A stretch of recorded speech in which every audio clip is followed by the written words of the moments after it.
কয়েকদিন একটি বিষয় খুব বেশি আলোচিত হচ্ছে।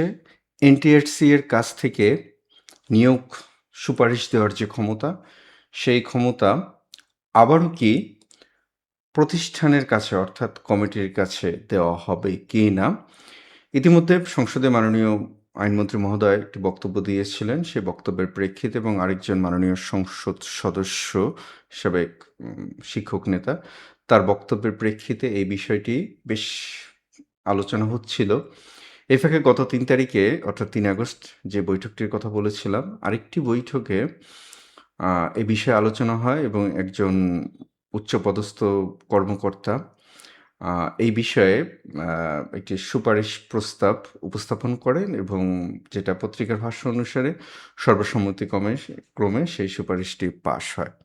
এখন বিষয়টি হচ্ছে যে তাহলে এনটিআরসি এর এই যে নিয়োগ দেওয়ার ক্ষমতা বা সুপারিশ করার ক্ষমতা, সেই ক্ষমতা কি আবার প্রতিষ্ঠানের কাছে ফিরে যাবে তথা কমিটির কাছে ফিরে যাবে? এনটিআরসির এই নিয়োগকে বলা হয় বাংলাদেশের দ্বিতীয় বিসিএস। প্রতি বছর হাজার হাজার শিক্ষার্থীর চাকরি বা চাকরি প্রার্থীদের চাকরি এই এনটিআরসি এর মাধ্যমে হয়। সমগ্র নিয়োগ প্রক্রিয়া খুব একটু বেশি স্মুথ না, কিন্তু পর্দার পেছনের অন্ধকার দিকটার কথা বলতে চাই না, সেটা আপনারা জানেন যে কেবলমাত্র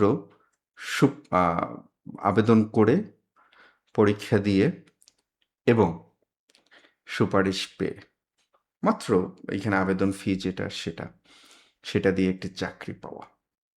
যখন কমিটির কাছে নিয়োগ ছিল তখন কি হতো সেই ইতিহাস বোধ করি আমরা অনেকেই জানি। আসসালামু আলাইকুম, যে যেখান থেকে আমাদের এই ভিডিও দেখছেন, আমার পাঠকের আপনাদেরকে আরও একবার স্বাগতম। খুব গুরুত্বপূর্ণ একটি বিষয় নিয়ে কথা বলছি। ভিডিওটি একটু বড় হতে পারে, কিন্তু অনুরোধ করব যারা চাকরি প্রার্থী আছেন বা আগামী দিনে যারা চাকরির স্বপ্ন দেখছেন, আপনাদের জন্য খুব গুরুত্বপূর্ণ একটি আলোচনার বিষয়। তো আমরা এই নিউজের আপডেটগুলো একটু দেখে আসি। মূল প্রস্তাবনা এবং উদ্যোগ: বেসরকারি শিক্ষা প্রতিষ্ঠানে প্রবেশ পরিচয় এবং প্রতিষ্ঠান প্রধান সহ সব শিক্ষক নিয়োগ এনটিআরসি এর সুপারিশ করার ক্ষমতা বাতিল করে আগের মতো ম্যানেজিং কমিটি বা গভর্নিং বডির হাতে ফিরিয়ে দেওয়ার প্রস্তাব উঠেছে। এনটিআরসি-কে কেবল সনদ দানকারী সংস্থা করা। এই প্রস্তাব কার্যকর হলে এনটিআরসি কেবল নিবন্ধন পরীক্ষা গ্রহণ এবং সনদ প্রত্যয়নের মধ্যে সীমাবদ্ধ থাকবে, সরাসরি নিয়োগ সুপারিশ করতে পারবে না। সিদ্ধান্তের পটভূমি এবং কারণসমূহ: গত ৩ আগস্ট ২০২৬ সালে শিক্ষা মন্ত্রণালয় আয়োজিত এক সভায় প্রবেশ পর্যায়ে শিক্ষক নিয়োগের নতুন পদ্ধতি নিয়ে বিস্তারিত আলোচনা হয়। আইনি জটিলতার যুক্তি: আইনমন্ত্রীর সংসদীয় বক্তব্যের বরাতে জানানো হয়, এনটিআরসি নামের মধ্যে নিয়োগের সুপারিশ করার কথা উল্লেখ নেই। সংস্থাটির কাজ মূলত সনদ প্রদান করা, ফলে বর্তমান কার্যক্রমে আইনি জটিলতার ঝুঁকি রয়েছে। দূরবর্তী পোস্টিংয়ের সমস্যা: এনটিআরসি এর সুপারিশের কারণে শিক্ষকদের নিজ বাড়ি থেকে অনেক দূরবর্তী প্রতিষ্ঠানে যেতে হয়। কমিটির মাধ্যমে নিয়োগ হলে শিক্ষকরা নিজ নিজ জেলা বা উপজেলায় চাকরি পাওয়ার সুযোগ পাবেন, এমন যুক্তি বৈঠকে উপস্থাপন করা হয়। শিক্ষক, শিক্ষাবিদ এবং প্রগতিশীলদের প্রতিক্রিয়া এবং উদ্যোগ: ঘুষ এবং দুর্নীতির আশঙ্কা: ২০০৫ সালে প্রতিষ্ঠিত এনটিআরসি ২০১৫ সাল থেকে মেধার ভিত্তিতে ঘুষমুক্ত নিয়োগ শুরু করে, যা দ্বিতীয় পিএসসি নামে পরিচিত। আবার কমিটির হাতে ক্ষমতা গেলে নিয়োগ, ঘুষ লেনদেন এবং স্বজনপ্রীতি ফিরে আসার মারাত্মক ঝুঁকি তৈরি হবে। শিক্ষাঘাতী আত্মঘাতী সিদ্ধান্ত: শিক্ষাবিদ এবং শিক্ষক নেতারা এই উদ্যোগকে শিক্ষাঘাতী এবং আত্মঘাতী বলে অভিহিত করেছেন। তাদের মতে শিক্ষার মান নিচে নামবে এবং শিক্ষকদের নৈতিক সততা বিনষ্ট হবে। শিক্ষামন্ত্রীর হস্তক্ষেপ দাবি: ১৮তম শিক্ষক নিবন্ধনধারী সহ শিক্ষক এবং চাকরি প্রার্থীরা এই অপচেষ্টা রুখতে শিক্ষামন্ত্রী ডক্টর আনোয়ার ইহসানুল হক মিলনের জরুরি হস্তক্ষেপ দাবি করেছেন। কমিটির যৌক্তিকতা নিয়ে প্রশ্ন: শিক্ষক নেতাদের মধ্যে যেহেতু সরকার শতভাগ বেতন ভাতা দেন এবং এনটিআরসি পরীক্ষা নেয়, তাই নিয়োগ প্রক্রিয়া পরিচালনায় কমিটির প্রভাব থাকার কোনো যৌক্তিকতা নেই। শিক্ষা মন্ত্রণালয়ের বর্তমান অবস্থা: মাধ্যমিক এবং উচ্চশিক্ষা বিভাগের সচিব আব্দুল খালেক জানান, বিষয়টি নিয়ে সবাই নানা দিক বিবেচনা এবং বিচার বিশ্লেষণ করা হচ্ছে, তবে এখন পর্যন্ত কোনো চূড়ান্ত সিদ্ধান্ত গৃহীত হয়নি। চূড়ান্ত সিদ্ধান্ত হলে আনুষ্ঠানিকভাবে জানানো হবে। ঐতিহাসিক তথ্য এবং পরিসংখ্যান: প্রতিষ্ঠা এবং কার্যক্রম: ২০০৫ সালে প্রতিষ্ঠার প্রথম দশকে এটি একটি এনটিআরসি শুধু সনদ দিত। ২০১৫ সালের ডিসেম্বর থেকে সরাসরি নিয়োগের সুপারিশ শুরু করে। মোট সুপারিশ: ২০১৫ থেকে ২০২৬ পর্যন্ত এনটিআরসি মোট ১,৭৭,৫৭১ জন শিক্ষককে সুপারিশ করেছে। আচ্ছা, এর পটভূমি এটা নিয়ে আমরা একটু কথা বলবো। আমরা শুধু এই ফিগারটার দিকে একটু তাকাবো। মোট ১,৭৭,৫৭১ জন। আচ্ছা, কমিটির হাতে যখন নিয়োগ ছিল তখনকার পেপার পত্রিকাগুলো খুললে আমরা কি পাবো? তো আপনারা একটু ক্যালকুলেটর নিয়ে হিসেব করতে বসেন যে এই ধরনের প্রস্তাবনাটা কোত্থেকে আসে। এবার আসে আইনি দিক নিয়ে। মাননীয় আইনমন্ত্রী মহোদয়ের যে বিষয়টা বলা হয়েছে, আইনমন্ত্রীর সংসদীয় বক্তব্যে বরাতে জানানো হয় এনটিআরসি নামের মধ্যে নিয়োগ সুপারিশ কথার উল্লেখ নেই, পিএসসির মধ্যেও নিয়োগ সুপারিশের কথা উল্লেখ নেই। খুব সম্ভবত এখানে মাননীয় আইনমন্ত্রী মহোদয়ের কথার অপব্যাখ্যা করা হয়েছে। মাননীয় মন্ত্রী মহোদয় যেটা বলেছিলেন সে বক্তব্যটি আমি শুনেছি। সেই বক্তব্যটির দুইটা দিক থাকতে পারে। একটি দিক হচ্ছে যেহেতু মাননীয় আইনমন্ত্রী মহোদয় রাষ্ট্রের মানে আইন নিয়েই কাজ করেন, সেহেতু মাননীয় মন্ত্রী মহোদয়ের কথাটির উদ্দেশ্য ছিল এনটিআরসি এর এই যে অবস্থাটা এইখানে তার নামটাকে পরিবর্তন করা, এরকম একটি কথা ছিল। তো ওইখানে এই যে যেটা বললাম একজন শিক্ষক নেতা বর্তমানে যিনি একজন সম্মানিত এমপি মহোদয় মহান জাতীয় সংসদে, সেখানে ওই কথাটির অপব্যাখ্যা করা হয়েছে। এনটিআরসি এর সরকারি একটি নীতিমালা বা বিধি আমরা যেটা বলি সেটার মাধ্যমে পরিচালিত হয় এবং সরকারি আইন, ঠিক আইন আমরা বিধি এটাও মানে বিধি, আইন, গেজেট এগুলোতে একটু ভিন্ন ভিন্ন বিষয়। আমরা ধরে নিই যে এগুলো সিমিলার, কাছাকাছি। তো সেক্ষেত্রে সরকার কিন্তু ওই যে আমরা নিচের দিকে যেটা দেখালাম কোন সময় কি আইন হয়েছে 2015 সালে যে সংশোধিত আইন হয় সেই সংশোধিত আইনে উল্লেখ করা আছে। নামের মধ্যে এটা থাকতে হবে, মানে কি ধরনের সিলি চুক্তি! মানে এই চুক্তি প্রিয় সহকর্মীরা, প্রিয় চাকরি প্রত্যাশীরা, আপনারা যারা আছেন কি মনে হয় আপনাদের কাছে? খুব বড় একটি খেলা হচ্ছে এইখানে। তবে আমিও ছোটখাটো একজন আইনের ছাত্র, এটা আপনারা হয়তো বা জানেন যে আমার নিজেরও, যদি আমি পেশাদার আইনজীবী না, আইন ওইভাবে আইনটাকে মানে বুঝে উঠি না, কিন্তু স্বল্প জ্ঞান আইনের ছাত্র হিসেবে যেহেতু এলএলবি কমপ্লিট করা আছে, আইনের ছাত্র হিসেবে আমি যতটুকু বুঝি যে এইখানে যেই কথাটি বলা হলো সেই কথাটির খুব সম্ভবত আইনি ভিত্তি নেই, অর্থাৎ নামের মধ্যে নিয়োগ থাকতে হবে, মানে নিয়োগ কথাটি থাকতে হবে। এবং এনটিআরসিএ কে যে অথরাইজেশন দেওয়া বা এনটিআরসিএ কে যেই ক্ষমতা, সেই ক্ষমতা সরকার একটি বিধিমালা বা একটি নীতিমালার মাধ্যমে দিয়েছে। নিয়োগ এনটিআরসিএ কর্তৃপক্ষ দেয় না, তারা কেবলমাত্র সুপারিশ করে এবং কমিটির কাজ হলো সেই সুপারিশকে বাস্তবায়ন করা। যদি সেটা না হতো, আমি সেই বিষয়টা বলতে পারছি না, যেহেতু সরকারি চাকরি করি, কিছু বিধিনিষেধ অবশ্যই আছে। সে বিভৎস অবস্থার কথা, সেই অসহায় অবস্থার কথা, সেই জায়গাটাতে আবার ফিরে যাব আমরা। এরপরে আরেকটা যুক্তি, মানে কতটা হাস্যকর যুক্তি যে বাড়ির কাছাকাছি প্রতিষ্ঠানে নিয়োগ পান না, মানে কতটা হাস্যকর যুক্তি।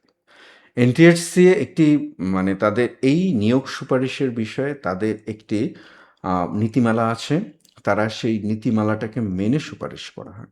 সাধারণত মেধা তালিকার উপরের দিকে যারা থাকেন, তারা প্রথম দিকের যে প্রতিষ্ঠানগুলো চয়েস করেন তাদের তালিকায়, সেই তালিকা অনুসারে তারা সাধারণত নিয়োগ পান। কিন্তু শেষের দিকে যারা আছেন তারা যখন দূরবর্তী প্রতিষ্ঠানগুলোকে বাছাই করেন বা দূরবর্তী প্রতিষ্ঠানগুলোকে চয়েস লিস্টে রাখেন, অথবা তারা যদি আদার্স অপশনটা যদি সিলেক্ট করেন, তখন এনটিআরসিএ তাদেরকে সুপারিশ করে তাদের চয়েস অনুসারে। সেক্ষেত্রে তারা যোগদান করতেও পারেন বা যোগদান নাও করতে পারেন।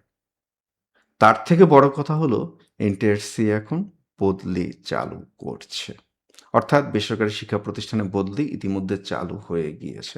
তাহলে এই যুক্তিটা আমার কাছে মনে হয় না যে খুব জোরালো একটা যুক্তি, হাস্যকর যুক্তি। আর আমাদের শিক্ষক, শিক্ষাবিদ এবং প্রগতিশীল যারা আছেন তারা তো এই বিষয়ে মানে শুরু থেকেই বিরোধিতা করছেন, এবং আমি আমার জায়গা থেকে এবং আপনারা সবাই আপনাদের জায়গা থেকে অবশ্যই এটার বিরোধিতা করতে হবে। বিশেষ করে যারা আগামী দিনে শিক্ষক হওয়ার স্বপ্ন দেখছেন এনটিআরসি এর মাধ্যমে, তাদের অবশ্যই এটাকে বিরোধিতা করা উচিত যে যার জায়গা থেকে, কারণ সে বিভৎস অবস্থা, সেই ভয়াবহ অবস্থায় আমরা আর ফিরে যেতে চাই না। যে সমস্যাগুলোর কথা বলা হয়েছে সেই সমস্যাগুলোর সমাধান খুব খুব সহজ, খুবই সহজ। নামের মধ্যে প্রত্যয়ন এবং সার্টিফিকেশন, এবং এটা নামের মধ্যে সুপারিশ, এটা সরকার চাইলে যে কোনো সময় নামটা পরিবর্তন করে এটাকে মানে ঢুকিয়ে দিতে পারে। আমার মতে এটা উচিত, যেহেতু সরকার সমস্ত বেতন ভাতা এমপিও অর্থাৎ যেটা সরকার দেন, সরকারের উচিত এই নিয়োগটা সরকারের কাছেই পুরোপুরি নিয়ে নেওয়া উচিত। অর্থাৎ এনটিআরসিএ কে আরও বেশি স্বায়ত্তশাসন দিয়ে বা এনটিআরসিএ কে আরও বেশি ক্ষমতা দিয়ে উচিত যে এই নিয়োগটা এনটিআরসি এর মাধ্যমে, অর্থাৎ নিয়োগ যেটা সরকারের যে কর্তৃপক্ষ আছেন সেই কর্তৃপক্ষ এই নিয়োগটা নিয়ে নেওয়া তাদের কাছে। অর্থাৎ নিয়োগের ওই পর্যায়ে এখন যেরকম একজন সুপারিশপ্রাপ্ত হলে তিনি প্রতিষ্ঠানে গিয়ে নিয়োগ পান বা কমিটির কাছে যোগদান করতে হয়, সেই জায়গাটাও বন্ধ করে দেওয়া। কারণ সেখানেও ঝামেলা করেন সেই সমস্ত, কি বলবো তাদেরকে আমি, মানে তাদেরকে অনেকগুলো বিশেষণে আছে আমার, যদি আপনারা কেউ শুনতে চান আমাকে একটু পার্সোনাল ফোন করবেন। মানে ওই বিশেষণগুলো মানে প্রচণ্ড রাগান্বিত, তো ওই বিশেষণগুলো আমি এখানে বলতে চাচ্ছি না। তো এইখানে সবাই এটা বিরোধিতা করেছেন এবং শিক্ষাখাতের সিদ্ধান্ত এটা অবশ্যই। আর মন্ত্রণালয়ের বর্তমান যে অবস্থা দেখুন, আমাদের এইখানে খুব জোরালো একটি যুক্তি আছে এবং আপনারা যারা এগুলো নিয়ে কাজ করবেন আপনাদেরকে আমি অনুরোধ করবো এই বিষয়গুলো মাথায় রাখতে এবং এই বিষয়গুলোকে উপস্থাপন করতে। এনটিআরসি এই প্রতিষ্ঠানটি আমাদের মরহুম দেশনেত্রী বেগম খালেদা জিয়ার ঐকান্তিক ইচ্ছা এবং প্রচেষ্টা, এবং তখন মাননীয় শিক্ষামন্ত্রী মহোদয়, অর্থাৎ আজকে যিনি মাননীয় শিক্ষামন্ত্রী মহোদয় জনাব আনাম ইহসানুল হক মিলন স্যার ওই সময় শিক্ষামন্ত্রী ছিলেন। তো তো বিষয়টা হচ্ছে যে এই প্রতিষ্ঠানটা তো দেশনেত্রী বেগম খালেদা জিয়ার নিজের হাতে গড়া প্রতিষ্ঠান এবং মাননীয় শিক্ষামন্ত্রী মহোদয় তখনকার সময় যে খুব সম্ভবত প্রতিমন্ত্রী ছিলেন মাননীয় শিক্ষামন্ত্রী মহোদয়। তো মাননীয় শিক্ষামন্ত্রী মহোদয় তখন ছিলেন। তো আমাদের সবচেয়ে ভরসার জায়গা হচ্ছে এটা, যে এই প্রতিষ্ঠানটি একটি মানে আমাদের মরহুম দেশনেত্রী বেগম খালেদা জিয়ার হাতে প্রতিষ্ঠিত প্রতিষ্ঠান এবং মাননীয় শিক্ষামন্ত্রী মহোদয়ের ঐকান্তিক ইচ্ছায় এই প্রতিষ্ঠানটি প্রতিষ্ঠিত হয়েছিল। আজকে এইখানে রাঘব বোয়ালরা, আজকে এইখানে হায়েনারা এসে হানা দেবে এবং তাদের সে কুৎসিত লালসা সেটা বাস্তবায়ন করবে, এটা আমি মনে করি যে কোনোভাবেই হওয়া উচিত না এবং কোনোভাবেই হতে দেওয়া উচিত না। এবার আসি একটা আইনগত বিষয় নিয়ে। দেখুন, এনটিআরসি হচ্ছে বাংলাদেশে এমন একটা প্রতিষ্ঠান সবচেয়ে বেশি মামলা মোকাবেলা করেছে। এখনও তাদের যে মামলার পেন্ডিং আছে এত অল্প, মানে এত কম সময়ে, 2005 আর এখন 2026, 21 বছর বয়সে বাংলাদেশে মনে হয় না যে মানে সময়ের হিসেবে এত বেশি মামলা কোনো প্রতিষ্ঠান মোকাবেলা করেছে শুধু নিয়োগ সুপারিশ করতে গিয়ে। তো সেক্ষেত্রে যদি সরকার যদি চান, আমি যেটা বলেছি যে আমাদের এখনও দৃঢ় বিশ্বাস আছে মাননীয় প্রধানমন্ত্রী জনাব তারেক রহমানের উপর, আমরা ভরসা রেখেছি এবং ভরসা রাখছি এবং মাননীয় শিক্ষামন্ত্রী মহোদয়ের উপরে। তো সেই ক্ষেত্রে যদি সরকার যদি এটার পক্ষে থাকেন, অর্থাৎ এনটিআরসি এর কাছে নিয়োগ থাকবে বা সুপারিশ ক্ষমতা থাকবে, তাহলে কুচক্রী যারা আছেন তারা মনে হয় না সফল হতে পারবে। আর যদি উল্টোটা যদি হয়, উল্টোটা হলে শুধু একটা একটা বিধিমালা বা একটা গেজেট জারি করে বললেই হবে 2005 সালের এত সংক্রান্ত সমস্ত বিধি রহিত করা হলো। দ্যাটস, আমরা আবার আগের জায়গায় ফিরে যাব। তো সেক্ষেত্রে সার্বিক দিক থেকে আমি যতটুকু মানে কথা বলার চেষ্টা করেছি, আর যেহেতু শিক্ষা নিয়ে কাজ করে নিজেও শিক্ষক, অভিজ্ঞতা তো খুব একটা সুখকর না। আমাদের শিক্ষা খাতে এক ধরনের শৃঙ্খলা এসেছিল এবং প্রতিষ্ঠান প্রধানদেরকেও যদি এনটিআরসি এর মাধ্যমে নিয়োগ দেওয়া হতো তাহলে আরও বেশি মানে নিয়োগ দেওয়া হবে, যেহেতু মাননীয় শিক্ষামন্ত্রী মহোদয় নির্দেশ দিয়েছেন, ওইখানে আরও বেশি শৃঙ্খলা এস্টাবলিশড হবে। তো সুতরাং সর্বশেষ কথা হচ্ছে যে হতাশ হওয়া যাবে না, সবার ঐক্যবদ্ধ থাকতে হবে। বিশেষ করে আগামী দিনে যারা চাকরির স্বপ্ন দেখছেন, একটি চাকরি ৯ম গ্রেডের বা ১০ম গ্রেডের একটি চাকরির স্বপ্ন দেখছেন, যেটাকে মানে পুরোপুরি সরকারিই বলা যায়, পেছনে শুধু একটু ব্যয় আছে, অর্থাৎ বেতন ভাতা সরকারের থেকেই আসে, বাড়ি ভাড়া ভাতা বাড়ছে। তো এই জায়গাগুলোতে আপনাদের সজাগ থাকতে হবে, আপনাদের সচেতন থাকতে হবে এবং আমাদের সুশীল সমাজ থেকে শুরু করে আমাদের শিক্ষাবিদরা যারা আছেন প্রত্যেককেই আমি আমার জায়গা থেকে অনুরোধ করব যে আপনারা এই বিষয়টাতে সচেতন হন, এই বিষয়টাতে সজাগ হন। মাননীয় প্রধানমন্ত্রী এবং মাননীয় শিক্ষামন্ত্রী মহোদয়ের কাছে এই বিষয়গুলো যত দ্রুত সম্ভব উপস্থাপন করুন, কারণ কুচক্রী মহলগুলো বসে নেই, তারা তাদের কার্যক্রম চালিয়ে যাচ্ছে। একটাই কথা, যে মাননীয় দেশনেত্রী বেগম খালেদা জিয়ার প্রতিষ্ঠিত এই প্রতিষ্ঠানকে এভাবে নষ্ট হতে দেওয়া যাবে না এবং মাননীয় শিক্ষামন্ত্রী মহোদয় হাতে গড়া এই প্রতিষ্ঠানকে এভাবে অক্ষম করে দেওয়া যাবে না। প্রিয় সহকর্মীরা, প্রিয় চাকরি প্রার্থীরা, আজকের যে ভিডিওটা অনেকটা রাগ নিয়ে করেছে, ফলশ্রুতিতে কিছু কথা একটু কটু মনে হতে পারে, স্বাভাবিক এটা। আপনারা হয়তো বা ঠিক একই রকমভাবে আমার মতোই মানে একটু মানে উত্তেজিত অবস্থায় আছেন। উত্তেজিত হওয়া যাবে না। যেই আমাদের সবার মানে যে আমরা যারা কাজ করছি এগুলো নিয়ে এবং শিক্ষাবিদ, সুশীল সমাজ সহ আপনারা যারা চাকরি প্রার্থী আছেন, সজাগ থাকবেন, সচেতন থাকবেন এবং ঐক্যবদ্ধভাবে আপনাদের কাজ করতে হবে। কোনোভাবেই এটাকে ফেরত দেওয়া যাবে না। প্রিয় সহকর্মীরা এবং চাকরি প্রার্থীরা এবং আমাদের দর্শকরা যারা যেখান থেকে ভিডিও দেখছেন, আপনাদের মতামত অবশ্যই কমেন্টে জানাবেন। কারণ এই বিষয়টি খুব গুরুত্বপূর্ণ, খুবই গুরুত্বপূর্ণ এবং আমার পাঠঘর আমি দীর্ঘদিন যাবৎ এটা নিয়ে কাজ করছে এবং আপনাদের কাছে একটি গ্রহণযোগ্যতা আছে, আস্থার, বিশ্বাসের এবং ভালোবাসার। সেই জায়গা থেকেই বলবো, আপনারা আপনাদের মতামতগুলো কমেন্টে জানান এবং লাইক, কমেন্ট, শেয়ার করে অন্যদেরকেও জানিয়ে দিন এবং অবশ্যই চ্যানেলটি সাবস্ক্রাইব করবেন। তো এই বিষয়ে আপনাদের মতামত কি? আমি তো সেটা বললামই যে আমার মতামত আমার ক্ষুদ্র জায়গা থেকে। আপনাদের মতামতকে অবশ্যই কমেন্টে জানাবেন। ইনশাআল্লাহ এটা নিয়ে আমরা আরও কথা বলব। ভালো থাকবেন। আবারও দেখা হবে আপনাদের সাথে। আসসালামু আলাইকুম।